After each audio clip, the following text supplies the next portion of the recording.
Kisah diawali dengan kemunculan begitu banyak suara dari peperangan, kuda, teriakan pasukan, bencana alam, dan segala sesuatu hal yang terjadi di muka bumi ini. Suara-suara tersebut berasal dari kepala seorang pria parubaya bernama Jack. Ini orangnya, beliau merupakan seorang manusia penyendiri yang tinggal di sebuah kontrakan yang dimiliki oleh seorang wanita tua, yang ketika Jack akan membayar uang sewa bulanannya, kita bisa melihat koper milik Jack yang berisi begitu banyak uang yang mungkin nominalnya lebih dari puluhan juta dolar, berikut dengan beberapa barang antik dan langka yang salah satunya adalah sebuah pistol jadul.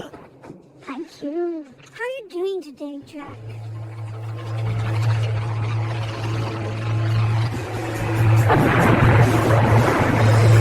Dan mari saya perkenalkan dengan seorang pemuda bernama Jeremy. Ini babangusnya. Dia merupakan seorang oknum karyawan rumah sakit yang sering menjual sesuatu kepada Jack. Entah obat, suntikan, atau jarum kecos. Entahlah. Yang jelas sesuatu tersebut pastinya ilegal dan tidak diperbolehkan dijual secara bebas tanpa izin dari rumah sakit. Okay. This big orientation thing. Jack pun pulang ke rumah dan meletakkan barang tersebut di dalam kulkas tepat di bagian paling bawah yang biasa untuk menyimpan sayuran seperti bonteng, terong, pecai, genot, kingres, kacang, dan lain-lain. Kemudian tiduran di atas ranjang untuk menenangkan pikirannya. Saat itulah muncul dua orang asing yang bertanya tentang hubungannya dengan Jeremy, di mana Jack yang sedang tidak ingin diajak ngobrol pun langsung mengusir mereka berdua dari sana, sehingga salah satu pria yang tidak terima dicuekin pun sekonyong-konyong memukul Jack, tetapi Jack yang sama sekali tidak peduli pun mendorong keluar pria itu dan menutup pintu kamarnya dengan santai tanpa pembalasan sedikit pun. Okay. Dan tiba-tiba, kedua pria itu pun mendobrak paksa kamar Jack, mengacungkan sebilah belati yang langsung ditepis dengan sangat mudah, disusul dengan tinju yang mendarat di wajahnya serta satu tembakan yang membuat telapak tangan Jack terluka. Entah siapa mereka, tapi Jack yang merasa tidak punya urusan dan tidak peduli pun segera melumpuhkan kedua pria asing itu, kemudian melemparkan mereka berdua keluar dari kamarnya.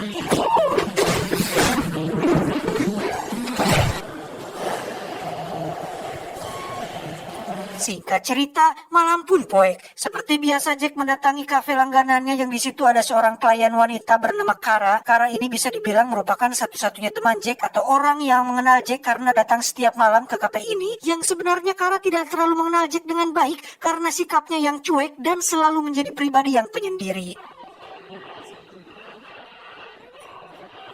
Hot tea.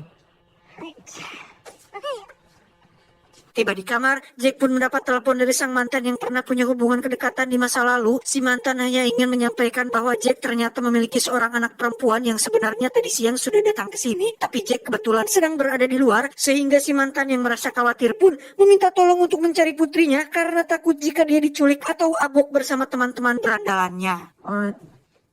Never call me again.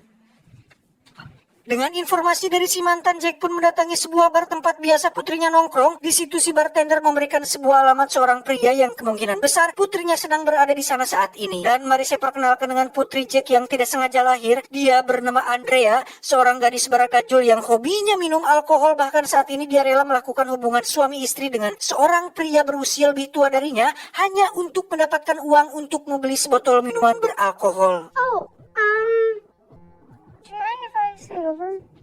Jack pun mengajak Andre ke kafe langganannya yang di situ karena cukup terkejut ketika mengetahui bahwa selama ini Jack ternyata sudah memiliki seorang anak yang cantik. Ketika memesan makanan, Jack hanya memesan terong balado yang biasa dia pesan. Yang hal itu cukup membuat Andrea terkejut saat mengetahui bahwa ayahnya adalah seorang vegetarian.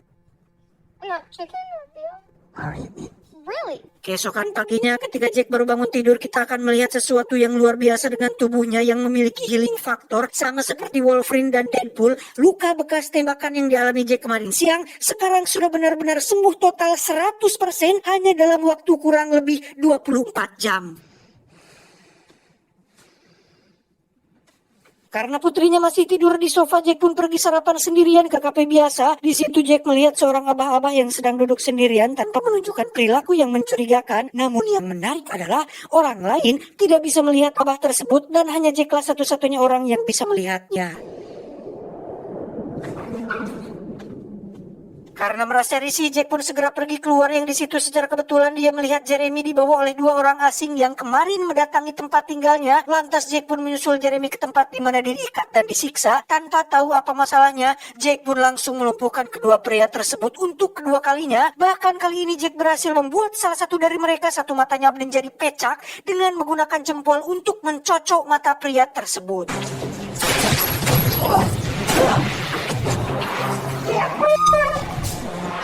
Kedua orang tersebut ternyata adalah para preman bayaran yang disewa seseorang untuk menagih hutang Jeremy yang tak kunjung lunas. Mendengar cerita tersebut, Jack sama sekali tidak peduli dan tidak mau tahu, karena alasan dia menyelamatkan Jeremy adalah hanya tidak ingin pasokan barang yang dipesannya selama ini tidak bisa lagi didapatkan dari si Jeremy ini. Jack pun mengantarkan Jeremy ke petugas medis tempat, kemudian mengambil paket harian yang berada di dalam bagasi mobil, lalu pulang ke rumah meletakkan barang tersebut di dalam kulkas seperti biasa dan tiduran sejenak untuk menenangkan pikirannya.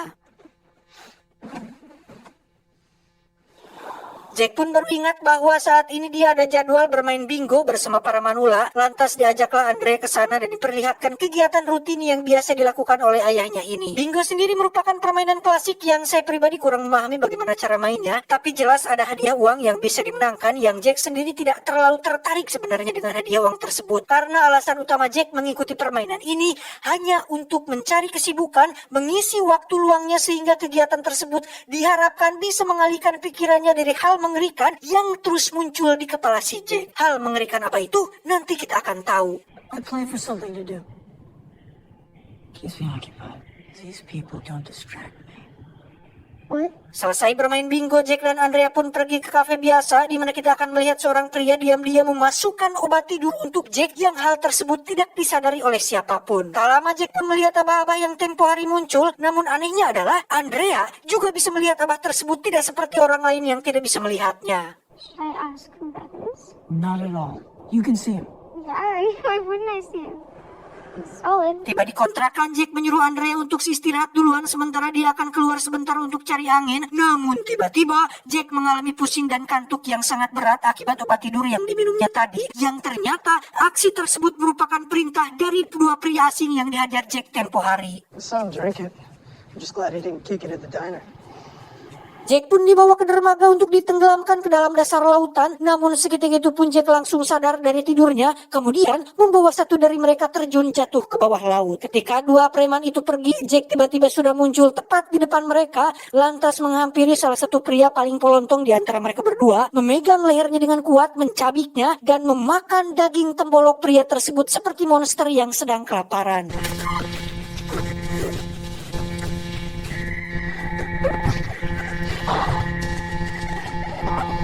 Dan kita akan terkejut saat mengetahui bahwa hal mengerikan yang terus muncul di kepala Jack ternyata adalah rasa laparnya terhadap darah dan daging manusia, di mana sesuatu yang setiap hari dia pesan dari Jeremy ternyata adalah sebuah kantong berisi darah manusia yang digunakan oleh Jack untuk memuaskan rasa hausnya terhadap darah manusia itu sendiri. Berbeda dengan pengakuannya yang seorang vegetarian, faktanya Jack lebih menyukai daging mentah, terutama daging manusia, di mana saat laparnya sudah mulai menguasai dirinya, Jack akan semakin berhasrat untuk memakan daging manusia, sehingga Andrea segera diusir dari kontrakannya. Faktanya Jack sudah beberapa bulan berhasil menahan rasa laparnya terhadap daging manusia dengan meminum darah yang dijual oleh Jeremy. Namun akibat insiden yang tak disengaja semalam, Jack kembali mulai merasakan lapar luar biasa yang membuat sikapnya terlihat aneh dan serasa ingin menerkam siapapun yang ada di sekitarnya. Setelah tidak nyaman berada di luar, Jack pun kembali ke kontrakan, yang di situ ada salah satu penghuni yang sedang memarahi nenek pemilik kontrakan yang sudah tua renta ini. Melihat bahwa sikapnya kasar dan pantas untuk mati, Jack pun menjadikan penghuni itu sebagai makanannya dengan langsung menerkamnya tepat setelah si nenek masuk ke kamarnya sendiri. Sampai sini saya ingin tegaskan bahwa Jack bukanlah seorang kanibal yang memakan daging manusia karena ketagihan, yang meskipun secara teknis Jack bisa dikatakan kanibal karena memakan spesies sendiri, tetapi Jack memiliki sebuah kutukan yang apabila dia tidak memakan daging manusia, Jack akan merasa sangat menderita dan sakit kepala dengan kemunculan suara-suara mengerikan di kepalanya yang akan terus muncul apabila Jack tidak segera memakan daging atau meminum darah manusia. Setelah membuang sisa tubuh si penghuni kamar, Jack pun seperti biasa mendatangi tempat permainan bingo. Namun suara-suara yang semakin lama semakin memenuhi kepalanya pun membuat Jack menjadi tidak tenang. Lantas pergilah dia ke sebuah bar untuk meminum alkohol, berharap suara-suara tersebut bisa lenyap. Namun tak lama muncul beberapa pengunjung wanita yang menggoda Jack yang justru membuat Jack menjadi tidak nyaman dan segera pergi dari sana. Pada akhirnya Jack memutuskan untuk kembali memakan daging manusia seperti yang biasa dia lakukan. Namun Jack memiliki sebuah aturan penting untuk tidak memakan atau membunuh seseorang yang baik, sehingga Jack akan pergi ke jalanan dan mencari sampah masyarakat yang memang pantas untuk mati.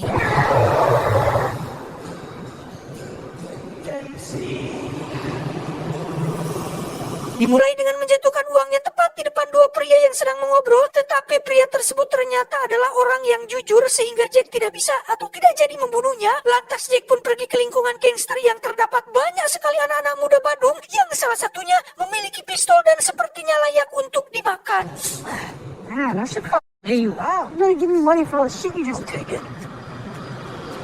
Jack pun pulang ke rumah dengan wajah penuh luka dan peluru yang bersarang di bahunya yang sudah jelas bahwa Jack sempat terlibat pertarungan dengan ketiga gangster tadi dan berhasil memakan salah satu dari mereka, yang pada adegan ini kita akan melihat Jack mengambil peluru yang bersarang di bahunya menggunakan tangannya sendiri, yang adegan ini mengingatkan saya dengan film Logan yang di situ Logan tua juga melakukan hal yang persis sama, tidak mati tetapi tetap menderita akibat rasa sakit luka tersebut meskipun pada akhirnya akan sembuh sendiri karena healing factor yang dimilikinya. Singkat cerita, esok malam pun tiba. Jack seperti biasa pergi ke kafe dan memesan segelas air dan terong balado, di mana Kara tiba-tiba pergi keluar untuk menemui pacarnya. Di situ terjadi sebuah cekcok saat pacarnya ingin mengambil mobil milik Kara. Saat itulah Jack muncul dan menyuruh pria itu untuk pergi, tapi tiba-tiba Yeah, you would know. Hello? Yeah, I'm at Times Square Diner. ya, pukulan tersebut justru membuat si pria kesakitan sendiri sehingga membuatnya ketakutan dan tetap pergi dengan membawa mobil milik Kara. Karena Jack sendiri tidak memiliki kendaraan, Kara pun diantar jalan kaki pulang ke rumahnya, yang di situ mereka berdua pun mengobrol panjang lebar untuk pertama kalinya, yang ketika Jack ditanya apa pekerjaannya, Jack menjawab bahwa saat ini dirinya adalah seorang pengangguran tanpa tanda jasa, sama seperti si John. Ketika Kara bertanya lagi apa pekerjaan dia sebelumnya, John menjawab bahwa dirinya pernah menjadi seorang pengawal, penjual barang antik, pebisnis, pekerja konstruksi, supir truk, guru sejarah, militer, manajer di sebuah perusahaan, penata taman, nelayan, penyelundup, penyelam kapal karam, penambang batu bara, emas, perak, stuntman untuk atau peran pengganti untuk film, perawat rumah sakit, petugas medis, tukang masak penjara, penjudi profesional, peternak kuda, tukang pot, tukang patri, pandai besi, montir, dan lain-lain, yang Jack sendiri sampai lupa dia pernah menjadi apa di masa lalu. Like a jack of all trades. Mendengar begitu banyak profesi yang disebutkan Jack yang agak sedikit mustahil digeluti oleh seorang manusia dalam usia yang singkat ini, tentu membuat Kara tersenyum dan menganggap itu semua hanya bercanda. Tetapi melihat ekspresi Jack yang serius dan tatapan matanya yang jujur dan apa adanya membuat Kara agak sedikit gambling dan penasaran, apa iya seorang manusia bisa melakukan begitu banyak profesi dalam hidupnya? Entahlah, hanya Samsul yang tahu. That's the most I've said in years. Terlepas dari cerita Jack yang asli atau karangan, Kara tetap berterima kasih kepada Jack telah mengantarkan dia sampai ke rumahnya, dan Jack mendapat pelukan hangat dari seorang teman yang sebenarnya tidak terlalu mengenalnya dengan dekat. Pulang ke kontrakan, Jack langsung mengambil kantong darah dan meminumnya sampai-sampai tumpah di lantai, yang karena Jeremy masih dirawat sehingga kantong darah ini merupakan pasokan terakhir yang bisa Jack minum. This could be bad. Keesokan harinya Jack pun mendapat telepon dari sang mantan bahwa Andrea tak kunjung pulang setelah diusir dari rumah Jack tempo malam, di mana Jack yang khawatir pun mendatangi sebuah markas mafia lokal kalau mereka mengetahui di mana Andrea berada. Ini adalah Alex, ketua mafia lokal yang menguasai kota tempat tinggal Jack saat ini. Dulu Jack sebenarnya pernah bekerja untuk ayahnya, namun memutuskan untuk pensiun yang ketika ayahnya sudah mati. Kini giliran Alex lah yang menggantikannya dan menjadi ketua baru di kelompok mafia ini. Fall off the map after you retired. The word. Berharap mengetahui informasi mengenai hilangnya gadis berusia 20 tahun bernama Andrea, Alex ternyata tidak tahu menahu dan kebetulan sedang sibuk dengan bisnis jual beli termos ilegalnya, sehingga Jack langsung pergi dari sana tanpa mendapatkan petunjuk apapun. Good luck with Everything? Setibanya di kafe, Jack menemukan pemilik kafe sudah tewas berlumuran darah, yang di situ sudah banyak sekali para penjahat yang merupakan pasukan yang dibawa oleh si preman yang Jack hajar kemarin. Entah siapa sebenarnya mereka dan apa tujuannya terus muncul dan mengganggu kehidupan si Jack. Kara pun disuruh tenang dan duduk dengan manis sementara Jack pergi ke kamar mandi diikuti oleh salah satu penjahat yang bermaksud untuk membunuhnya.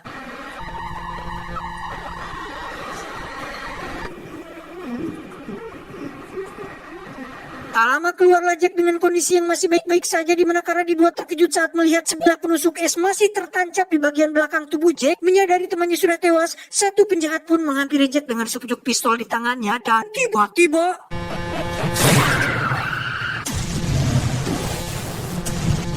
ya, betapa terkejutnya semua orang saat melihat Jack tidak bergeming sedikit pun dengan bekas luka tembakan tepat di jidatnya, di mana mereka semua dibantai habis oleh Jack, menyisakan satu pria pecak yang waktu itu sengaja dibiarkan untuk hidup.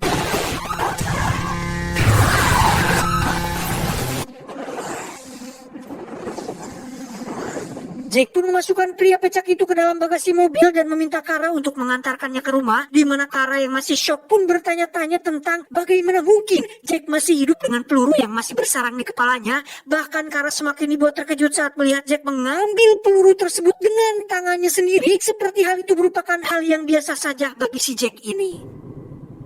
It's just, the Tiba di kontrakan, Kara pun melihat begitu banyak uang di dalam koper beserta barang-barang antik milik Jack seperti koin lama, buku catatan kecil yang nampak berusia ratusan tahun. Juga ada foto Jack saat berada di medan perang yang dikonfirmasi bahwa yang ada di dalam foto itu adalah Jack sendiri bersama beberapa teman tentaranya ketika berada di Prancis tahun 1914. in this picture is you. Yeah. Ketika Kara bertanya berapa usia Jack yang sebenarnya, saat itu Jack mengatakan jawaban yang sangat-sangat mencengangkan bahwa dirinya tidak ingat sama sekali berapa usianya saat ini, yang pasti bukan hanya ratusan atau ribuan tahun karena nama aslinya sendiri terdapat dalam Alkitab dengan nama Cain atau dalam bahasa Indonesia disebut Kain, anak pertama dari Nabi Adam dan Hawa yang dikutuk Tuhan karena telah membunuh adiknya sendiri yang bernama Habel. Yang alhasil Jack atau Cain ini menerima kutukan berupa hidup abadi dan harus memakan daging manusia seumur hidup, yang hal tersebut merupakan sebuah penderitaan yang tak akan kunjung selesai selama dunia masih ada. Old age was never a concern of mine.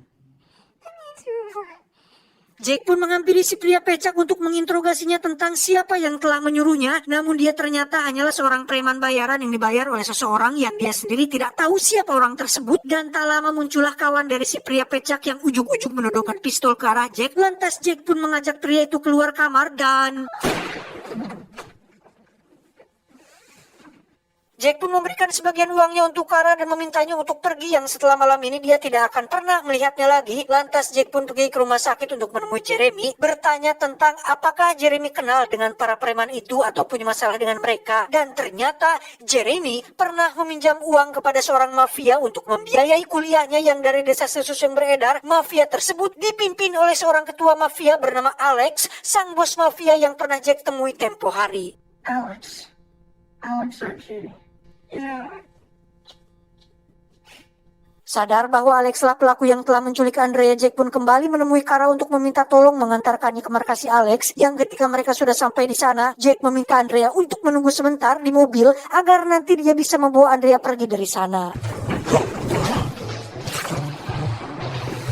Tanpa emosi dan adrenalin sedikit pun, Jack dengan santai dan cucungahnya masuk ke dalam markas, yang wajar saja Jack nampak santai dan kalem karena apa yang harus dia takutkan atuh, toh dia hidup abadi dan tidak akan mati. Saat sudah di dalam, Jack pun dengan santai berjalan ke arah ruangan si Alex, di mana penjaga yang merasa tidak dihargai pun menembak Jack menggunakan shotgun, yang sontak hal tersebut membuat penjaga lain terkejut.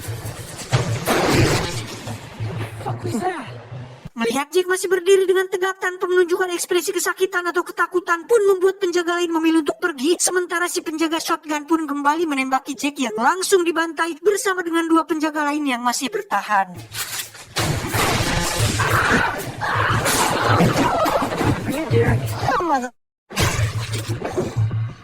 Setelah membunuh semua penjaga, Jack pun masuk ke ruangan Alex dan membantingnya berkali-kali. Yang tak lama terdengar suara dari balik dinding yang ternyata Andrea disekap di ruangan rahasia dengan kondisi yang cukup mengenaskan, di mana wajahnya benar-benar babak belur setelah disiksa berkali-kali oleh Alex dan semua anak buahnya.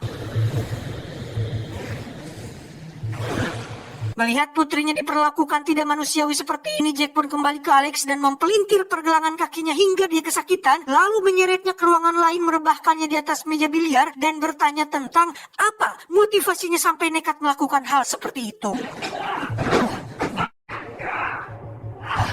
Ternyata motif Alex melakukan semua ini adalah untuk membalas dendam atas kematian ayahnya yang dulu merupakan majikan si Jack, yang tepat pada saat Jack pensiun, ayahnya Alex meninggal akibat keberian cucuk lauk, yang ketika semua orang menghadiri pemakaman dan menghormati sosok mendiang ayahnya, hanya Jacklah satu-satunya orang yang tidak hadir dan seolah tidak peduli dengan kematian ayahnya Alex tersebut. The day you left and Dad died, everyone had an alibi. Terakhir, Alex pun semakin dibuat kesal saat mengetahui Jack adalah orang spesial yang tidak akan mati hanya dengan ditembak saja, sehingga Alex berinisiatif untuk mengalahkan emosi dan mentalnya dengan cara menyiksa Andrea untuk membuat Jack menderita secara batiniah.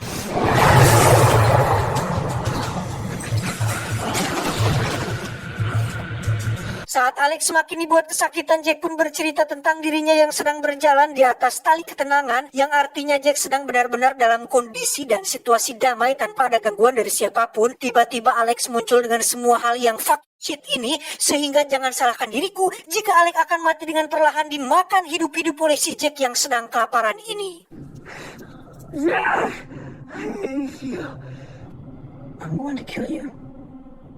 I want you to know that. Saat itulah muncul si Abah yang tiba-tiba sudah duduk dengan segelas flaming drink di atas mejanya. Selama ini Jack ternyata sudah mengetahui siapa sebenarnya sosok si Abah, yang hal itu dibuktikan dengan Jack yang teriak-teriak memarahi si Abah dengan nada tinggi bahwa semua penderitaan hidup abadinya tidak lain dan tidak bukan disebabkan oleh kutukan yang Abah berikan kepada dirinya. Yang berarti si Abah merupakan representatif atau perwujudan Tuhan secara visual, yang kita tahu ini hanyalah fiktif belaka. Jadi jangan berkomentar yang tidak jelas di komentar ya, bahwa si John membahas agama dan gini Tuhan. Ini fiktif, dimana Jack merasakan sakit untuk pertama kalinya ketika pukulannya mental dan justru balik menyakiti tangannya sendiri. Why are you doing this to me? It's because I have prick hot bell. Melihat Jack bicara sendirian tentu membuat Alex penasaran dan bertanya dengan siapa Jack berbicara. Tak lama muncullah Kara yang meminta Jack untuk menemaninya mengantarkan Andrea ke rumah sakit, sehingga rencananya untuk memakan Alex pun batal dilakukan. Dan sebelum pergi, Jack mengatakan bahwa Alex akan melihat dengan siapa barusan Jack berbicara ketika dirinya sudah dekat dengan kematian. One day you'll see who I was talking to. Dan benar saja, ketika Alex Karaten berada pada detik-detik menjelang kematiannya, dia pun melihat si Abah yang sudah duduk tepat di sampingnya, kemudian menyapanya dengan suara yang menggema seolah terdengar hampir ke seluruh alam semesta.